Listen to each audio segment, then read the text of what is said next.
José Jaramillo, estudiante de Ingeniería en Sistemas, y el día de hoy vamos a hablar sobre la materia de teleproceso y vamos a comunicar sobre lo que es el modelo OSI. Existen diferentes protocolos o diferentes modelos de servicio o modelos de los cuales se puede navegar a través de internet, pero uno de los más conocidos es el modelo OSI y es el cual vamos a hablar el día de hoy.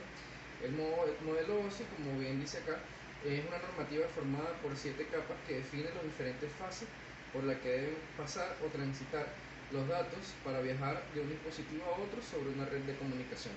Es decir, si yo deseo enviar un mensaje a mi hermano o a un tío o a un familiar que está en Estados Unidos, por decir un ejemplo, o en cualquier parte del mundo, ese mensaje va a ir transitando a través de la red, a través de unos protocolos mediante un modelo. En este caso podría ser el modelo OSI, pero va a transitar a través de la red hasta llegar a un destino, a un destinatario, y de igual manera siendo enviado del destinatario o de cualquier parte del mundo hacia mí, va a cumplir con una serie de protocolos y va a viajar a través de un modelo para poder recibir yo el mensaje o el paquete que deseo recibir.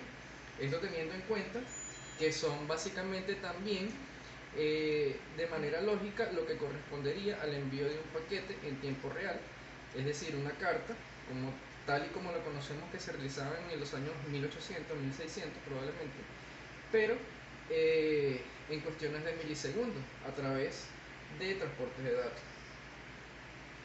Bien, en la estructura del modelo OSI tenemos que es una estructura multinivel. También el nivel superior utiliza los servicios de los niveles inferiores,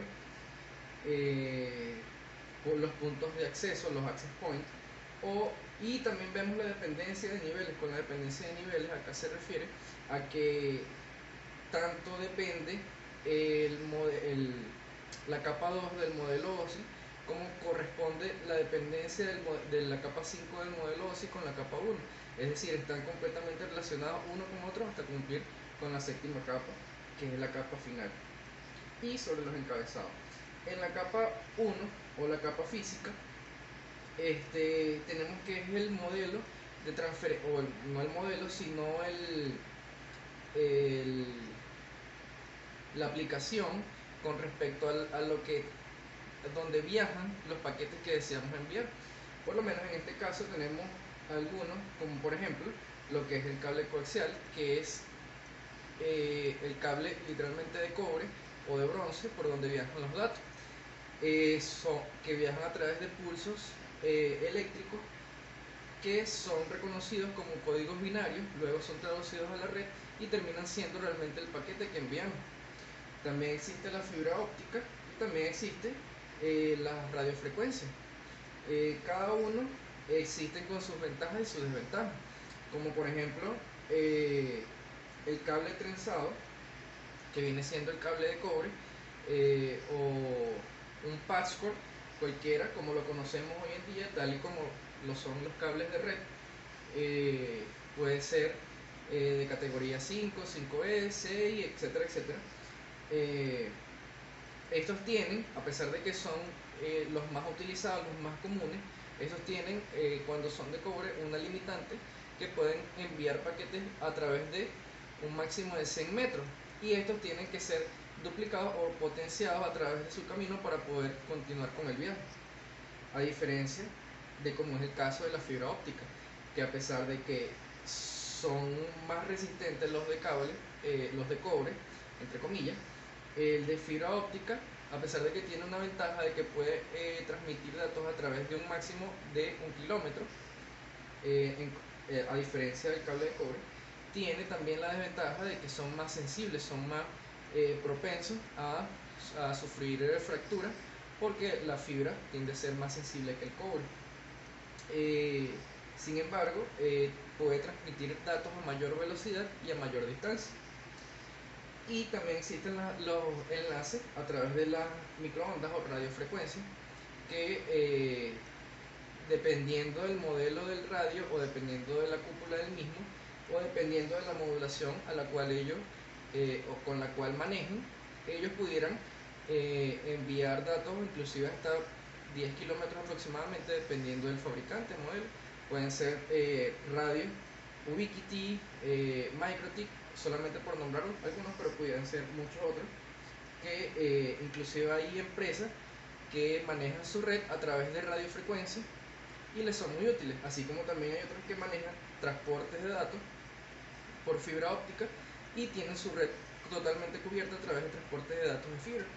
Y la más común, como la conocemos inclusive hasta tiempos inmemoriales, como es CanTV, que maneja cables coaxiales como transportes también propios.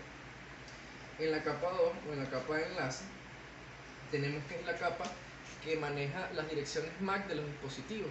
Es decir, nuestro equipo router reconoce cada uno de nuestros dispositivos conectados en la red mediante las direcciones MAC que son conectadas o que son enlazadas, mejor dicho, a la red de nuestro router. En la capa 3, que viene siendo la capa de red o la capa del protocolo IP.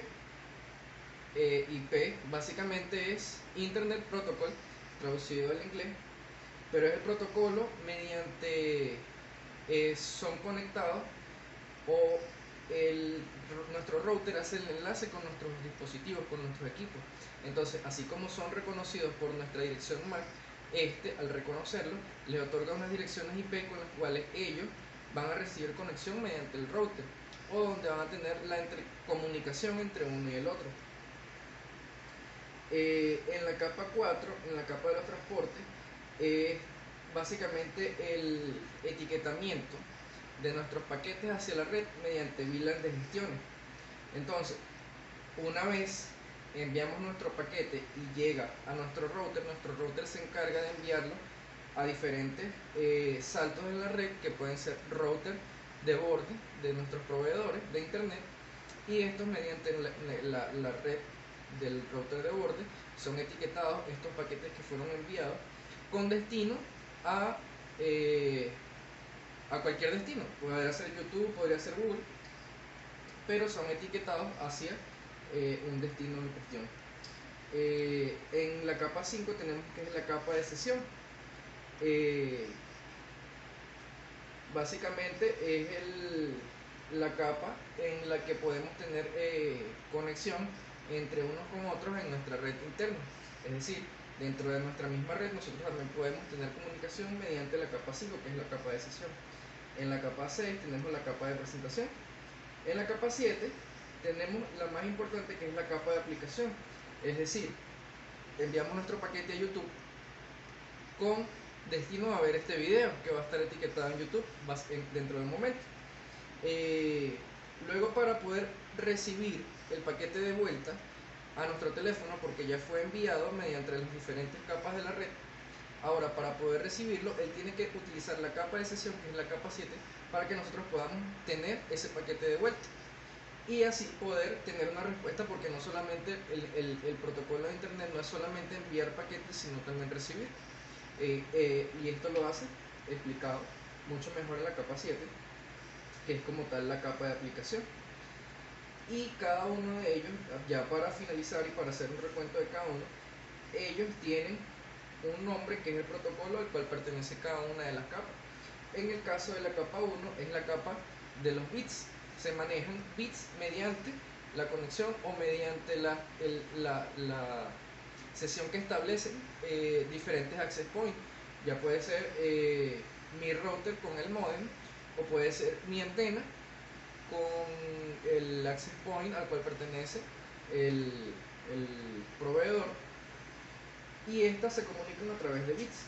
En la capa 2, que es la capa de las direcciones MAC, se conoce como la capa como trama, el protocolo en el cual se maneja. En la capa 3, que es el protocolo IP, se conoce como paquete, que son los paquetes que son enviados. En el caso de la capa 4, la capa de transporte, se conoce como TPDU. En el caso de la capa 5, que es la capa de sesión, es la SPDU. En la 6, PPDU en la capa de presentación, y el APDU es la capa de aplicación, que ya fue la última que mencionamos con respecto a eso. Bueno, ya sin más que agregar, para no extender más de lo conversado, más lo aprendido, hasta acá esta exposición. Espero que sea de su agrado.